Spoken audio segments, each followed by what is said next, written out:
Je suis avec Alexandre, qui a 26 ans. C'est ça. C'est ça, hein? Oui, oui. Eh ben, merci d'être venu, parce qu'on a failli ne pas l'avoir avec nous, parce qu'Alexandre, il pensait que c'était une blague. Ah bon? Tout à fait. Bah, c'est vrai qu'on vous prend souvent pour une farceuse, Rebecca. Mais oui, mais je ne suis pas une farceuse. Mais non, mais il ne l'a pas cru. Pourquoi? En fait, vous vous êtes demandé qui pouvait avoir quelque chose à vous dire. C'est quoi la démarche? Tout à fait. J'ai aucune idée de qui a pu m'inviter. Je ne vois pas qui peut avoir quelque chose à me dire ou à me révéler. Donc, c'est sûr, jusqu'au dernier moment, jusqu'à ce que je me retrouve en face de vous, j'ai cru que c'était une blague. Bon, et là, vous êtes sûr que c'est pas une blague? Parce que peut-être en fait, on j'hésite encore. On va vous laisser encore quelques minutes de suspense pour savoir si oui ou non c'est pas une blague, mais je vous garantis, ça n'en est pas une. Et on va savoir, nous, tout de suite d'ailleurs, que ça n'en est pas une, en recevant Laurent, la personne qui a une vérité à révéler à Alexandre. Et la personne s'appelle Pascal Marie.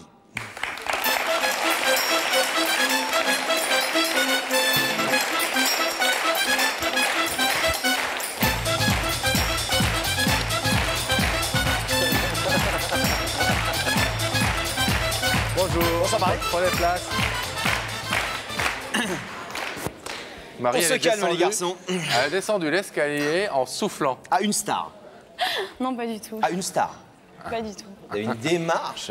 Marie, ça va bien? Un peu stressée. Bon, un peu stressé. Oui. Vous êtes une farceuse, vous? Pas du tout. Vous faites des blagues? Pas du tout. J'essaie de pas en faire quand même. Parce qu'Alexandre, vous avez entendu ce qu'il vient de dire Oui, ou j'ai pas? entendu, oui. Il a dit qu'il pensait que c'était une blague. Oui, tout à fait. Bon, qui est Alexandre? C'est mon ex-petit copain. Ex-petit copain. Oui. J'étais dans une période où j'étais vraiment très mal. Ouais. J'ai eu des gros problèmes de santé liés à mon enfance, puisque j'ai été abandonnée par ma mère et j'ai vécu dans un foyer. Et je peux dire qu'Alexandre m'a énormément aidée à m'en sortir, puisque on s'est connus par le chat d'un téléphone. Et donc, il a fait le déplacement en Dordogne pour venir me voir alors que j'étais à l'hôpital. Il m'a beaucoup soutenue et il a pris aussi des risques. Il m'a proposé donc de monter avec lui sur Paris pour que l'on vive une histoire. Il faut savoir que à ce moment-là, j'avais 17 ans et demi, j'étais mineure. Vous étiez mineure, donc. Je suis partie sans prévenir personne. Et au fond de moi-même, je savais qu'avec lui, je ne risquerais rien et que je vivrais une belle histoire. C'est-à-dire vous étiez mineur, il vous enlevait à Paris, vous étiez dans un foyer, donc vous Oui, êtes... oui, donc oui, il faisait quelque chose de quelque part illégal. Tout à fait. Vous avez fugué? Tout à fait, j'ai fugué, personne n'était au courant. Alors on va voir, on va raconter tout ça parce que vous avez vécu bien des péripéties tous les deux. Tout à fait. Bien des aventures, mais votre histoire c'est aussi celle de deux personnes qui s'aiment profondément mais qui ont bien du mal à vivre ensemble. Il y a des histoires qui commencent mal, des destins bordés de noir dès les premiers instants.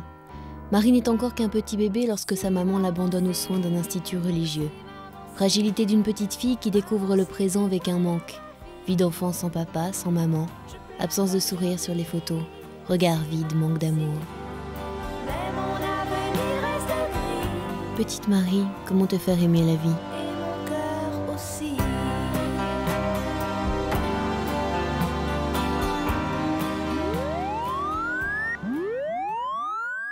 Des jeunes années passées dans un foyer, Marie ne retient que la détresse des jours qui passent, sans rêve, sans tendresse. Marie a 17 ans, elle est triste et ne fait plus face à son existence. Elle est hospitalisée pour dépression. Et puis comme un soleil, un homme croise son chemin. C'est par un chat téléphonique que Marie rencontre Alexandre. Hasard ou providence.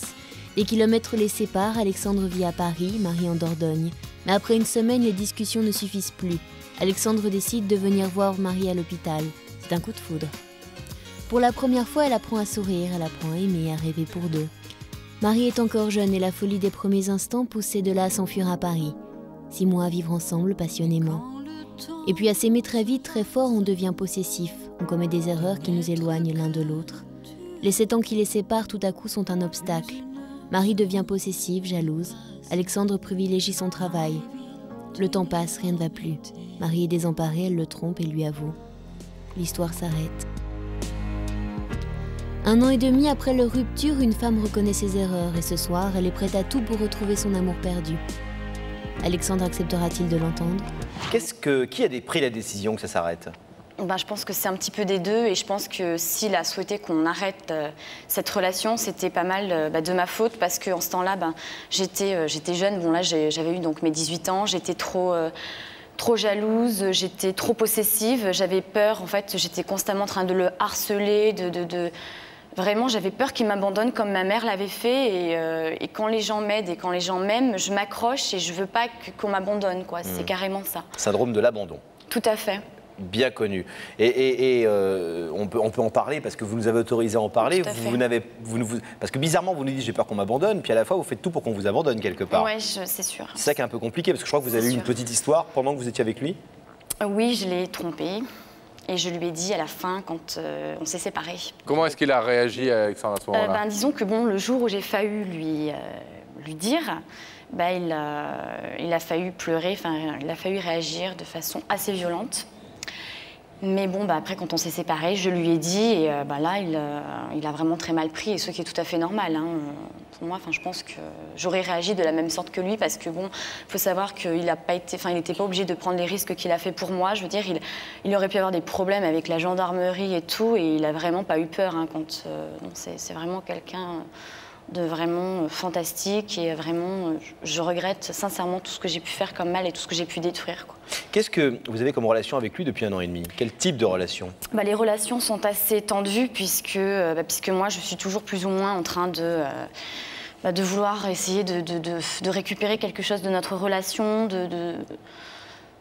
que l'on essaie vraiment de faire quelque chose. Et puis bon, je suis pas forcément aimable avec lui, puisque bon, le peu de fois que je l'ai croisé, j'étais toujours en train de lui envoyer des pics ou d'être assez... C'était ma façon à moi, je pense, de me défendre ou de montrer que... Vous n'êtes pas facile à gérer quand même, parce Non, que pas du à la tout. fois vous voulez partir avec lui, vous partez 7 mois avec lui, vous le trompez, donc 7 mois c'est quand même... Oui, je ne veux pas dire qu'il faut tromper au bout de 10 ans ou 20 ans, hein, mesdames et messieurs, mais 7 mois, c'est quand même un peu court quand on trompe au bout de 7 mois. C'est qu'il y a un truc qui... Hein, à la fois, vous dites je le veux, puis vous le trompez, et puis là, vous dites je veux le récupérer, et puis vous le voyez, vous lui lancez des pics. Non, mais c'est parce qu'en fait, c'est ma façon à moi de montrer que... Vous lui en voulez. Voilà, oui, tout à fait. Et lui, quelle est son attitude envers vous depuis 1 an et demi et quels sont ses sentiments à votre avis? À mon avis, moi, je pense qu'il il n'est pas très aimable, voire même un petit peu dans les insultes, puisque... Donc c'est vraiment tendu alors. Oui, c'est vrai, ouais, c'est assez... Mais Ça promet pour dans quelques minutes. Et pourquoi passer par cette émission pour essayer de le reconquérir Parce que si les relations sont aussi tendues que ça, vous pensez que simplement l'amener sur un plateau de télé, derrière un rideau, ça va suffire? Je sais pas du tout. Je sais pas du tout. J'espère qu'il va déjà penser que je suis quelqu'un de sincère, parce que si je suis venue ici, c'est vraiment pour lui montrer que je suis vraiment mais malade de lui, malade d'amour pour lui, et que je peux pas... je pense que pour moi, avoir confiance en notre homme, c'est impossible. Il y a vraiment que lui. Déjà, par rapport à ma situation familiale, c'est vraiment le seul homme qui est au courant de tout et vraiment à qui j'ai pu me confier. Donc, Vous pensez qu'il vous aime toujours? je ne sais pas. Je ne sais pas du tout. Au-delà peut-être du ressentiment qu'il peut éprouver par rapport à ce qui s'est passé entre vous, etc. Mais vous n'avez aucune idée de la nature de ses sentiments profonds? Je sais pas. Je pense qu'il est très en colère, que peut-être qu'il trouve que mon attitude était peut-être trop possessive ou trop vraiment dans l'excès, parce que bon, avec lui, c'est vrai que j'ai vraiment un petit peu trop abusé à mon goût, et là, ce soir, c'est vraiment, pour moi, c'est vraiment la dernière chose, quoi, la dernière chance. S'il veut pas ouvrir le rideau, s'il veut pas essayer de me donner une dernière chance, je le laisserai tranquille et je ferai mon deuil de lui, quoi, tout simplement. Je ferai mon deuil de lui, comme j'essaie de faire avec ma mère, quoi. Eh bien, on espère en tout cas que sa colère pourra s'estomper, qu'il sera convaincu par ce que vous allez lui dire. J'espère. Et que ce rideau, parler, quoi. et que ce rideau va s'ouvrir. On va vous les abandonner quelques petites minutes ici. Ne nous en veuillez pas.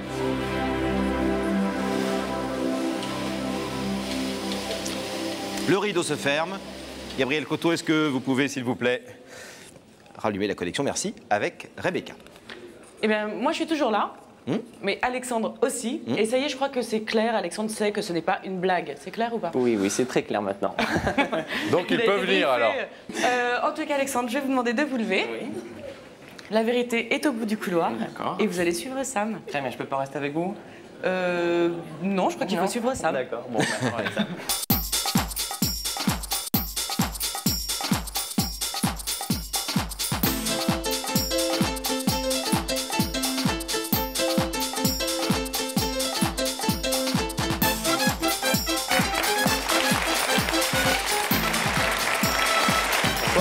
va bien? Oui, très bien, merci. Salut, bonsoir, bienvenue. Asseyez-vous, Alexandre. Désolé de vous empêcher de rester avec Rebecca, mais Ah, c'est avec les vous. meilleures choses ont une fin, Oui, comme on dit. il paraît. Mais c'est, on l'espère, pour d'autres bonnes choses ici, puisque quelqu'un se trouve de l'autre côté de ce rideau, quelqu'un qui veut vous parler et qui vous a donc invité. Oui. Ils se disent, c'est pas une blague. Non, là, c'est certain maintenant. Hein. Est-ce que vous voulez avoir un indice que Pascal pourrait vous proposer? Bon, éventuellement. Parce que vous avez peut-être des doutes sur l'identité de la Non, personne. non. C'est pour ça que j'ai mis beaucoup de temps à m'apercevoir que c'était vrai, parce que je vois vraiment pas ce que je fais là, en fait, en gros. D'accord. Alexandre, je vous propose de regarder ces écrans situés au-dessus de vous et quelqu'un va vous poser une question. Alexandre, d'après toi, est-ce qu'il faut attraper la chance par les cheveux quand elle est là, ou bien se dire, elle est passée, c'est pas grave, elle reviendra? Alors, par où est-ce que vous l'attrapez, vous, la chance? Bah, pas par les cheveux, parce que j'en ai pas beaucoup. Oui. Maintenant, Alors, est-ce que vous croyez concrètement qu'il faut, comme ça, saisir la chance quand elle passe devant vous, ou de temps en temps la laisser passer, parce que c'est pas forcément une chance, par exemple?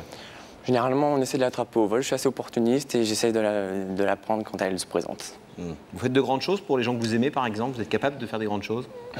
Vous êtes un genre passionné ou vous êtes un genre plutôt tranquille? Pour les gens que j'aime, je pense que je suis prêt à faire beaucoup de choses. Alexandre, est-ce que vous voulez connaître l'identité de la personne qui vous a invité ce soir sur ce plateau? Bon, bah, je suis ici, donc oui. Si c'est le cas, je vais vous demander de regarder à nouveau ces écrans situés au-dessus de vous et le visage de cette personne va y apparaître grâce à la magie de la technique télévisuelle. Télévisuel.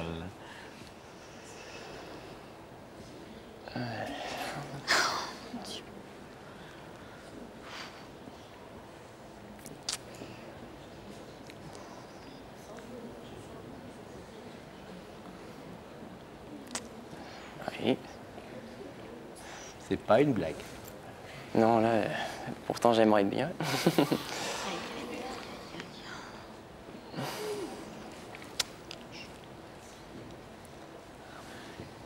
connaissez cette jeune fille?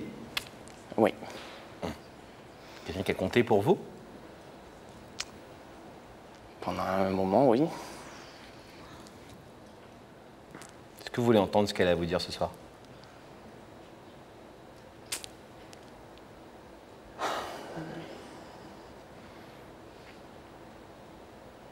Et qui est important pour elle. On va écouter. Soyons clairs, vous pouvez, Pascal pourrait vous le préciser, mais vous pouvez refuser, gentiment refuser, dire non, j'ai pas envie d'écouter ce qu'elle a à dire, et on éteint l'écran, elle repart. Il n'y a aucun souci là-dessus. C'est vraiment une démarche, c'est pour ça qu'on vous pose la question, que vous devez faire de manière très consciente et volontaire. Oui, oui. Je suis conscient. Je suis là, je vais l'écouter. Marie, c'est à vous. Bonsoir Alexandre. Bonsoir. Donc en fait, si je t'ai fait venir sur ce plateau-là, c'était pour m'excuser vraiment pour tout le mal que j'ai pu faire, ma jalousie excessive par le fait que ma mère m'avait abandonnée. J'ai pas mal réfléchi avant de venir ici. Si je suis venue ici, c'est pour te montrer à quel point je t'aime, à quel point je tiens à toi. Je suis complètement malade de toi. Je sais que j'ai vraiment fait des choses que je n'aurais jamais dû faire. Mais je voulais te dire que pour moi, ce soir, c'était vraiment la dernière chance. Je comprendrais tout à fait que tu ne veuilles pas ouvrir ce rideau, mais sache que pour moi, cette démarche est vraiment très importante. Et si je le fais, c'est parce que je pense que tu es une personne qui est vraiment formidable. Tu me l'as prouvé parce que tu as pris des risques en venant me chercher alors que j'étais mineure. Donc, à mon tour, je prends des risques et je le fais devant beaucoup de monde parce que je t'aime et que quelque part, tu fais partie de moi et que...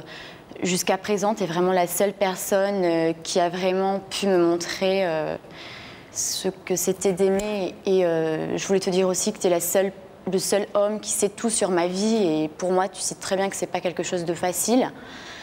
Et donc, c'est pour cela que je suis venue ici. C'est vraiment pour moi, vraiment l'occasion. Enfin, c'est vraiment pour moi la dernière chance, quoi, grosso modo. Et je te promets que si tu ne souhaites pas ouvrir ce rideau et me donner une seconde chance, le fait qu'on reprenne sur de bonnes bases, ben, je te laisserai totalement tranquille, quitte à vraiment t'oublier et à faire le deuil de toi, quoi. Donc voilà. Et la dernière chose que j'ai à te dire, que j'aurais peut-être dû te dire en premier, c'est je t'aime.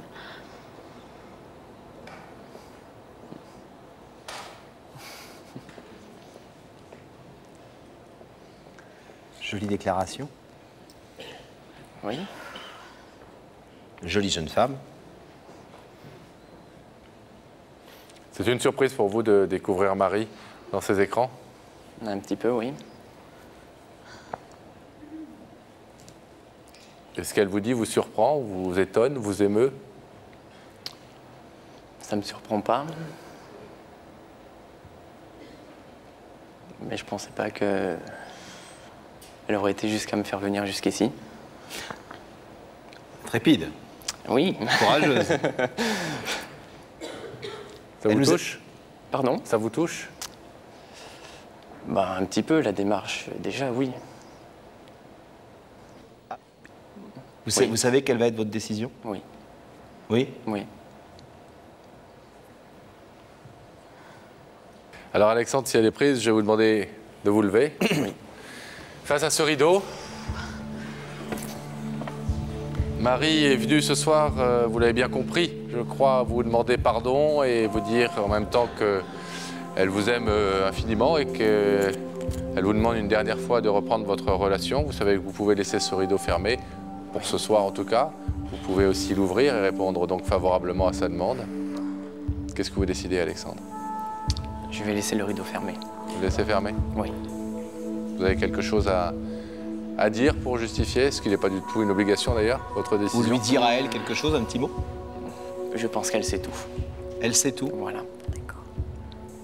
Je vous remercie Alexandre, en tout cas, d'avoir écouté ce que Marie avait à vous dire et d'être venu sur ce Je plateau. vous en prie. On va vous laisser repartir tranquillement. Merci beaucoup. Merci. Merci Alexandre. On va attendre qu'Alexandre sorte du plateau et on va retrouver Marie. Marie, on est désolé, C'est pas grave. on a fait ce que nous pouvions faire C'est pas grave. pour, en tout cas, qu'il accepte de vous écouter. Je crois qu'il a bien entendu ce que vous aviez à lui dire. Vous aviez dit que s'il n'ouvrait pas le rideau, vous seriez prête à faire ce deuil. Bah, je vais Vous le vous faire sentez dès capable de maintenant. le faire? Je vais le faire dès maintenant, oui. Là, je crois qu'il faut vraiment que je tourne la page rapidement et puis voilà. quoi. Bon, on reste en contact avec vous. Vous le savez, nos équipes Tout à restent fait. toujours en contact avec les gens. Ils le feront avec vous comme ils le font avec tous. Et puis vous nous donnez de vos nouvelles. Vous passez nous voir quand vous voulez. D'accord, bah, je vous remercie. Ok. Et on vous souhaite d'y parvenir au plus vite. Merci. Merci, à bientôt.